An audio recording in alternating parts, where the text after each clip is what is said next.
महाभारत केवल एक युद्ध की कथा नहीं, बल्कि धर्म और अधर्म के संघर्ष की कहानी है। इसकी शुरुआत हस्तिनापुर के राज परिवार से हुई। राजा शांतनु के वंश में दो शाखाएं बनी, कौरव और पांडव। पांडु के 5 पुत्र थे, युधिष्ठिर, भीम, अर्जुन, नकुल और सहदेव। धृतराष्ट्र के 100 पुत्र थे, जिनमें सबसे बड़ा दुर्योधन था। बचपन से ही दुर्योधन पांडवों से ईर्ष्या करता था। उसे डर था कि युधिष्ठिर राजा बनेंगे और उसे सत्ता नहीं मिलेगी। उसके मामा शकुनि ने उसके मन में और भी द्वेष भर दिया। कई बार कौरवों ने पांडवों को मारने की कोशिश की, लेकिन वे हर बार बच निकले।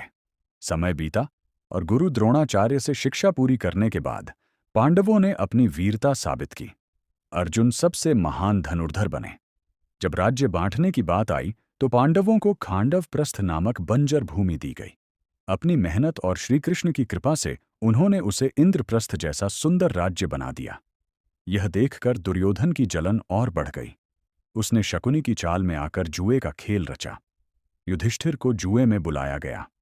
छल से पांडव सब कुछ हार गए। अपना राज्य, धन और यहां तक कि द्रौपदी को भी दांव पर लगा दिया गया।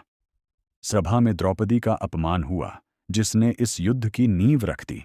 उसी समय द्रौपदी ने प्रतिज्ञा की कि जब तक अपमान का बदला नहीं लिया जाएगा, वह शांत नहीं बैठेगी। शर्त के अनुसार पांडवों को 13 वर्ष का वनवास मिला।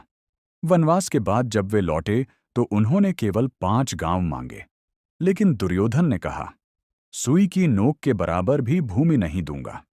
तब श्री कृष्ण ने शांति दूत बनकर समझाने की कोशिश की, पर दुर्योधन नहीं माना। अंततः कुरुक्षेत्र में युद्ध हुआ। एक ओर कौरवों की विशाल सेना थी, दूसरी ओर पांडवों की। युद्ध से पहले अर्जुन अपने ही रिश्तेदारों को देखकर विचलित हो गए। तब श्रीकृष्ण ने उन्हें कर्म और धर्म का उपदेश दिया, जिसे भगवद गीता कहा जाता है। 18 दिनों तक भयंकर युद्ध चला।